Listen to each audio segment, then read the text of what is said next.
Bapak, Ibu, dan Saudara yang terkasih di dalam Tuhan, kita bertemu lagi di dalam seri pendalaman Alkitab, 7 perkataan Yesus akulah di dalam Injil Yohanes. Kali ini kita sudah sampai kepada bagian yang kelima dari 7 perkataan itu, yaitu akulah kebangkitan dan hidup.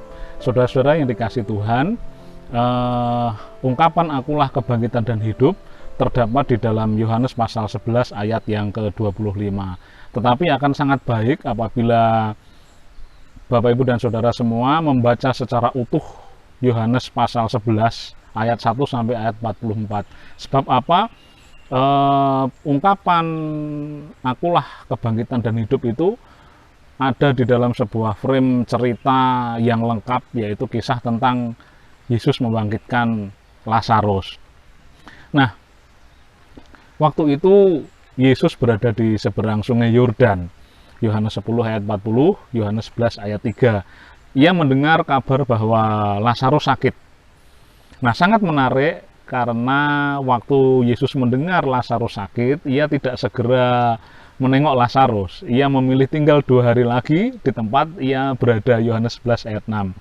Nah, ini bukan karena Yesus kurang perhatian atau kemudian Yesus abai terhadap kabar bahwa Lazarus sakit, tetapi nanti kita akan lihat bahwa ini ada satu tujuan khusus kenapa Yesus tinggal 2 hari lagi atau bertahan 2 hari lagi tidak segera menengok Lazarus. Nah, saudara-saudara yang dikasih Tuhan, nah hari berikutnya ketika saatnya Yesus datang ke Betania, Lazarus sudah mati. Yohanes 11 ayat 17. Ia pun sudah dikuburkan. Melihat itu, Marta sangat kecewa. Ia protes sama Tuhan Yesus begini, ayat 21 Yohanes 11.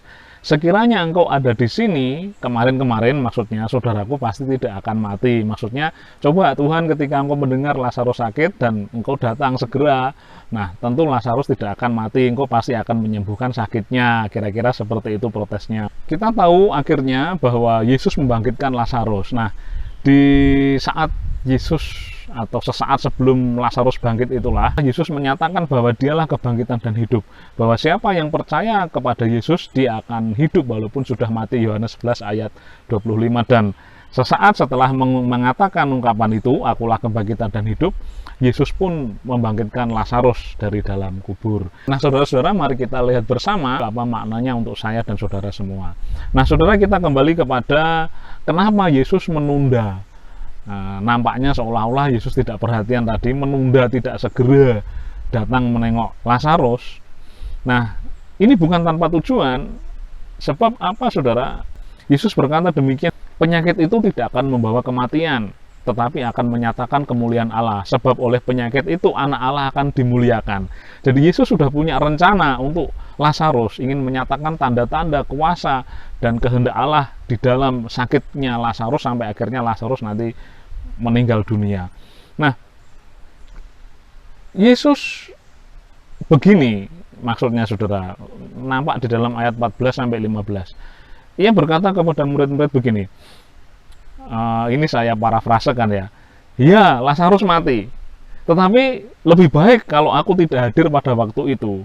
Sebab itu menjadi semacam sarana pengajaran supaya kalian semua belajar percaya.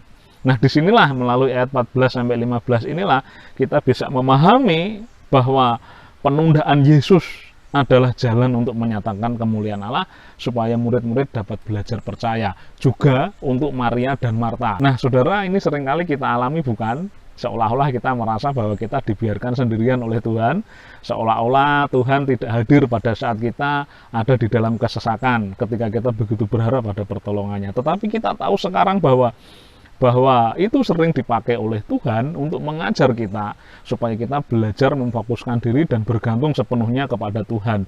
Nah, saya menangkap begini, saudara. Kalau Yesus hadir pada saat dia mendengar kabar bahwa Lazarus sakit, lalu Yesus datang dan Lazarus sembuh, ya biasa, itu peristiwa Yesus menyembuhkan orang sakit biasa. Tetapi ketika kemudian Yesus datangnya pada saat Lazarus sudah mati, wah, itu udah peristiwa yang lebih luar biasa. Bukan hanya saja seseorang yang sembuh dari sakit, tetapi orang mati yang bangkit dari kuburnya. Nah, itu maksudnya saudara bisa memahami ya. Jadi ketika Yesus nampaknya ingin menunda sesuatu, dia ingin menyiapkan satu rencana yang lebih baik. Jadi kemuliaan Allah dinyatakan di situ. Jadi bukan hanya sekedar orang sakit yang sembuh, itu sesuatu yang biasa, tetapi dengan menunda kedatangannya, Yesus ingin mengajar murid-murid Maria dan Marta untuk belajar percaya. Sebab apa? Nanti Tuhan menyiapkan satu mukjizat yang lebih besar, yaitu kebangkitan Lazarus dari kuburnya. Nah, saudara-saudara yang dikasih Tuhan, ketika Yesus sudah sampai di depan kuburan Lazarus, Yesus berkata begini, ayat 23, saudaramu akan bangkit. Nah, ini menarik. Karena apa? Karena mengira bahwa kata-kata Yesus itu adalah penghiburan belaka bagi Marta. Sebab apa? Marta seorang Yahudi. Ia percaya kepada kebangkitan orang mati di akhir zaman. Maka dia berkata begini, aku tahu Tuhan, bahwa Lazarus pasti akan bangkit besok bersama-sama dengan orang-orang yang bangkit pada akhir zaman, di ayat yang ke-24. Nah, padahal Yesus berkata saat itu secara real bahwa bukan hanya sekedar dia akan bangkit di akhir zaman, tetapi sekarang dia akan bangkit begitu. Sampai ketika kemudian di ayat 39 Yesus memerintahkan batu penutup gua kuburan Lazarus, jadi orang mati pada waktu itu diletakkan di gua-gua, dan batu penutupnya Yesus suruh angkat. Tetapi Maria berkata begini, dia membantah, Tuhan, ia sudah berbau, sebab sudah 4 hari ia mati. Ayat 39 Bapak Ibu dan Saudara. Tetapi ketika Yesus sungguh-sungguh memerintahkan bahwa Lazarus bangkit, wah, dia bangkit dari kuburnya, ayat 43 dan 44. Di titik itulah kemudian Marta dan Maria diyakinkan dan diteguhkan betul-betul akan kuasa Tuhan Yesus. Tuhan Yesus juga ingin mengajak Marta melihat bahwa kebangkitan itu nyata sekarang di depannya. Apalagi ketika Yesus berkata, akulah kebangkitan dan hidup. Buktinya sekarang Lazarus dibangkitkan. Nah, kebangkitan Lazarus adalah sebuah penegasan bahwa Yesus berkuasa atas maut, sebagai sebuah tanda bahwa Yesus berkuasa atas kematian. Nah, saudara-saudara yang dikasih Tuhan, hal menarik lainnya adalah tanggapan orang-orang Yahudi, tetangga Maria dan Marta, ketika melihat peristiwa itu, terutama soal keterlambatan Yesus datang menengok Lazarus, serta tangisnya yang larut dalam kesedihan Maria dan Marta, ayat 35. Sebagian orang, tetangga-tetangga Maria dan Marta, orang-orang Yahudi merespon positif, ayat 36. Lihat betapa kasihnya kepadanya. Tetapi sebagian lagi sinis, ayat 37. Ia yang memelekkan orang buta tidak sanggupkah ia bertindak sehingga orang ini tidak mati? Nah, kemarin orang buta saja dimelekkan, Kak. Masa ini ada orang yang sakit tidak segera datang? Apa dia memang sudah nggak bisa membangkitkan atau menyembuhkan orang sakit? Apa kuasanya sudah habis? Kok ngasek ditunggu sampai orangnya mati? Maksudnya sampai Lazarus mati, kira-kira orang begitu. Nah, Yesus bereaksi, ayat 33 dan 38. Maka masgullah hatinya. Masgul dalam bahasa kamus bahasa Indonesia menjelaskan bahwa masgul itu memiliki 2 arti. Pertama, bersusah hati karena suatu sebab, sedih, murung, dan arti yang kedua adalah kesal atau sebal. Di dalam bahasa Yunani, kata masgul diterjemahkan dari kata kerja embrimaomai, yang secara harafiah berarti marah, mengeluh, atau ya mengeluh dengan kecewa. Nah, di sini kita bisa melihat bahwa suasana hati Yesus pada waktu itu, masgul yang diterjemahkan dengan masgul dalam Alkitab berbahasa Indonesia itu, kita lihat dari bahasa aslinya bahwa masgul ini menggambarkan satu bentuk kekecewaan, kekesalan. Soal apa? Soal ketidakpercayaan orang-orang Yahudi pada waktu itu. Mereka tidak percaya kepada Yesus, meskipun mereka telah mendengar berita yang dibawanya, meskipun mereka telah melihat tanda-tanda yang dibuatnya. Kata kerja embrimaomai ini menggambarkan ungkapan gejolak jiwa, gelora batin yang begitu mendalam, ya sedih, ya kesal, ya marah, ya kecewa, campur aduk jadi satu. Nah, saudara, kita tentu tidak akan seperti orang-orang Yahudi tetangga Maria dan Marta, bukan. Kita tentu ingin segera merespon panggilan Yesus, ingin segera meletakkan kepercayaan kepada Tuhan Yesus ketika Tuhan Yesus mendidik kita. Meskipun jalannya seperti ketika dia menunda kedatangannya ke rumah Lazarus, tetapi kita terus percaya kepada Dia. Kita tidak ingin membuat hati Tuhan Yesus masgul lagi. Nah, saudara-saudara yang dikasih Tuhan, sampailah kita kepada kesimpulan makna dari akulah kebangkitan dan hidup itu. Dari frame besar latar belakang cerita tentang pembangkitan Lazarus oleh Tuhan Yesus. Di situ kita bisa melihat bahwa Yesuslah kebangkitan itu, Yesuslah hidup itu. Pembangkitan Lazarus menjadi bukti bahwa Ia berkuasa atas kematian, baik jasmani maupun rohani.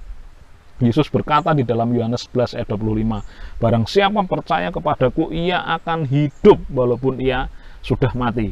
Jadi percaya kepada Tuhan Yesus berarti hidup atau bangkit dari kematian. Meski manusia harus mengalami kematian jasmani, tetapi hidup kekal dalam Tuhan akan selama-lamanya. Lazarus mati, dibangkitkan oleh Yesus. Lazarus hidup lagi, tetapi dia juga akan mengalami kematian. Tetapi di situ kita sudah bisa melihat kuasa Yesus atas kebangkitan, atas kehidupan orang. Nah, ketika Lazarus mati, pengharapannya kepada Tuhan Yesus pun nanti akan digenapi, bahwa dia memiliki hidup yang kekal bersama-sama dengan Tuhan. Dialah kebangkitan itu, dialah hidup itu, bahwa saya dan saudara sudah mati bersama-sama dengan Kristus di kayu salib. Di dalam dosa-dosa kita dibangkitkan oleh Yesus untuk menerima kehidupan yang baru bersama-sama dengan Dia, dan itu akan digenapi kelak pada saat kedatangannya yang kedua kali. Kita memiliki hidup kekal bersama dengan Dia. Nah, sekarang sebagai orang-orang yang sudah dibangkitkan oleh Kristus secara rohani, bahwa dosa-dosa kita sudah dikuburkan dalam kematiannya di kayu salib, kita dibangkitkan dalam kebangkitannya. Apa yang akan kita kerjakan untuk menghargai hidup yang diberikan Allah kepada kita melalui Yesus ini? Apakah kita akan tetap berada di dalam dosa? Apakah kita akan kembali kepada manusia lama kita? Apakah kita akan menjadi orang-orang yang kembali kepada kehidupan yang lama? Tentu tidak. Sebab apa? Bahwa Yesus telah bangkit, Yesus telah menyelamatkan kita, dan Dialah kebangkitan dan hidup. Kita memiliki pengharapan di dalam Dia. Nah, saudara, sebagai penutup, mari kita renungkan apa yang ditanyakan Yesus kepada Marta di dalam ayat yang ke-26. Yesus berkata begini, percayakah engkau akan hal ini? Lalu tempatkanlah diri kita di dalam posisi Marta ketika Yesus bertanya demikian. Apakah saudara dan saya percaya akan hal itu? Bagaimana jawaban saya dan saudara? Mari kita buat refleksi di dalam kehidupan sehari-hari. Apakah kita sungguh-sungguh mempercayakan hidup kepadanya sesuai pengakuan kita, percayakan diri kepada Tuhan dalam kuasa kebangkitannya.